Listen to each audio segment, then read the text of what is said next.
要推动花东交通建设的三大特别条例草案，今仔日伫咧立法院表决。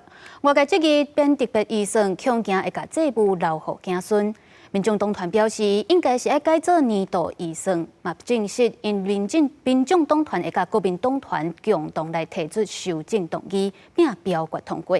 因民进党团这边是批评南北合作咧骗大家，用特别条例要求政府来编预算是违反权力分立的原则。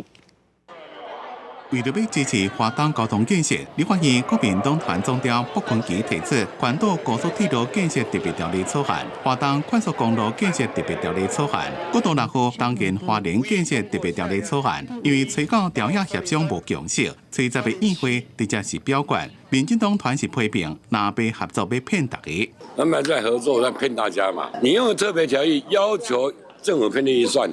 这违反权力分立原则嘛？违宪就违宪。裁员的部分，我们也会找到适合的裁员，有可能等一下我们也会有相关的修正动议。民进党团的态度就是完全只想要咬定违宪。外界质疑以特别预算来处理，可能是把债拢留予子孙。国民党团总召卜坤基讲，主要是要杀政府唔免出钱，希望会当推杀国内加国际 BOT， 只要有决心就当随招标。民众党团的总召黄国昌认为，应该改做年度预算的方式，并且证实南北已经有共识，共同提修正动议，要并表决过关。相关的预算必须要回到预算法的精神，按照整个进度分年度编入年度预算当中。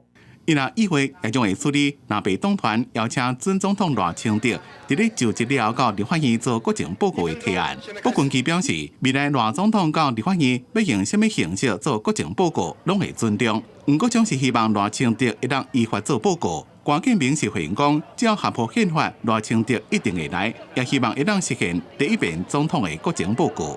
记者综合报道。